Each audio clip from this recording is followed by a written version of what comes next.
ভাজা পোড়া পছন্দ করেন না এমন মানুষ খুঁজে পাওয়া কঠিন। বাংলাদেশের ঐতিহ্যের সঙ্গে মিশে আছে বেশ কিছু ভাজা পোড়া খাবার, বিশেষ করে আলুর চপ, বেগুনি, পেঁয়াজু, সিঙ্গারা, সমুচা, পুরি, ছোলা ইত্যাদি। মুখরোচক এই খাবারগুলো রাজধানীর ফুটপাতের বিভিন্ন পয়েন্ট ঘুরে দেখা গেছে দুপুরের খাবার হিসেবে অনেকেই খাচ্ছেন। কারওয়ান বাজার, ফার্মগেট, পান্থপথের ফুটপাতে প্রতিদিন দেখা যায় দুপুরে ভাতের বদলে অসংখ্য মানুষ ভাজা পোড়া খাবার খাচ্ছেন। যারা এভাবে নিয়মিত ফুটপাতের ভাজা পোড়া খাবার খাচ্ছেন তাদের স্বাস্থ্য ঝুঁকি নিয়ে প্রশ্ন থেকেই যায়। এ বিষয়ে ঢাকা মেডিকেল কলেজ হাসপাতালের গ্যাস্ট্রোএন্টেরোলজিস্ট ডক্টর মোসাব্বির আহমেদ খান বলেন, ভাজা পোড়া রাস্তায় যেগুলি পাওয়া যায় এগুলোর সবচেয়ে বড় সমস্যা হচ্ছে হাইজিন মেনটেন করে বানানো হয় কিনা তা আমরা ভালো করে জানি না। আর হাইজিন মেনটেন করে বানানো হলেও রাস্তার উপরে থাকলে খাবারে মাছি এসে বসে বা ধুলোবালি এসে পড়ে। নানাভাবে ওই খাবারগুলো স্বাস্থ্যসম্মত থাকে না। এ কারণে বমি, পাতলা পায়খানা, ফুড পয়জনিং, আমাশয় এই রোগগুলো হয়। তাছাড়া বারবার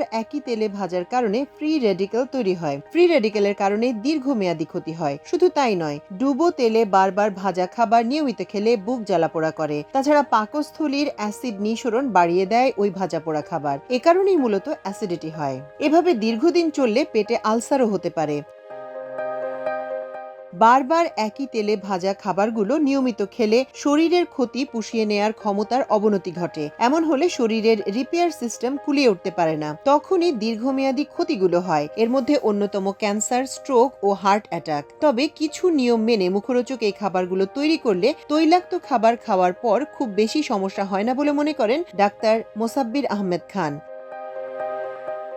তিনি আরো বলেন, এই খাবারগুলো উপভোগ করতে পারেন, তবে সেটা স্বাস্থ্যসম্মত উপায় হতে হবে। প্রথমত, ডুবো তেলে খাবার না ভেজে কম তেলে ভেজে খাওয়া ভালো। দ্বিতীয়ত, ভালো তেলে ভাজতে হবে বেগুনি বা চপ। এক্ষেত্রে সবচেয়ে ভালো অ্যাভোকাডো অয়েল। এটা 500 ডিগ্রি ফারেনহাইট তাপমাত্রা সহ্য করতে পারে তেলটা পোড়ার আগে, যে কারণে ফ্রি রেডিকেল তৈরি হয় না। এছাড়া সয়াবিন তেল, পাম অয়েল যদি কম আঁচে রান্না করা যায়, যেমন তেল পুড়ে ধোঁয়া যেন না বেরোয়, ধোঁয়া বের হওয়ার আগেই রান্না শেষ করতে পারলে ভালো হয়। তবে যেগুলো খুব তাড়াতাড়ি পুড়ে যায়, যেমন সরিষার তেল, ঘি, এগুলো 200 থেকে 250 ডিগ্রি সেলসিয়াস তাপমাত্রায় পুড়ে যায়। এক্ষেত্রে চুলার হিট কমিয়ে বাড়িয়ে রান্না করা যেতে পারে। এতে তেল পুড়ে ধোঁয়া বেরোনোর সম্ভাবনা কম থাকে।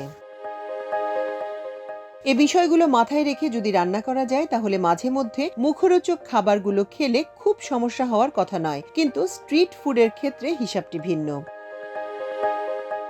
স্বাস্থ্যকর দিক বিবেচনা করে বাসা বাড়িতে হয়তো নিয়ম মেনে খাওয়া সম্ভব, কিন্তু ফুটপাতে এসব নিয়ম মানবে কে? অতএব ফুটপাতে ভাজা পোড়া খেলে নানা ধরনের স্বাস্থ্য সমস্যা হওয়া স্বাভাবিক। তাছাড়া ফুটপাতে কৃত্রিম রং ও রাসায়নিক ব্যবহারের ঝুঁকি রয়েছে। ডাক্তার মোসাব্বির আহমেদ খান বলেন, অনেক স্ট্রিট ফুড বেশি তেলে ভাজা হয়, যা স্থূলতা, উচ্চ কোলেস্টেরল ও হৃদরোগের ঝুঁকি বাড়ায়। নিয়মিত এ ধরনের খাবার খাওয়া উচ্চ রক্তচাপ ও ডায়াবেটিসের ঝুঁকিও বাড়িয়ে তোলে। তাছাড়া কিছু বিক্রেতা খাবারের আকর্ষণ বাড়ানোর জন্য কৃত্রিম রং, নিম্নমানের সস ও রাসায়নিক সংরক্ষণকারী পদার্থ ব্যবহার করেন। এসব উপাদান দীর্ঘমেয়াদে ক্যান্সার সহ নানা ধরনের রোগের কারণ হতে পারে। ফুটপাতের ভাজা পোড়া খাবারের স্বাস্থ্য ঝুঁকি নিয়ে আমরা লিভার ও মেডিসিন বিশেষজ্ঞ ডাক্তার মঈনুদ্দিন আহমেদের সঙ্গে কথা বলি। তিনি বর্তমানে কুড়িগ্রাম সরকারি জেনারেল হাসপাতালে কর্মরত আছেন।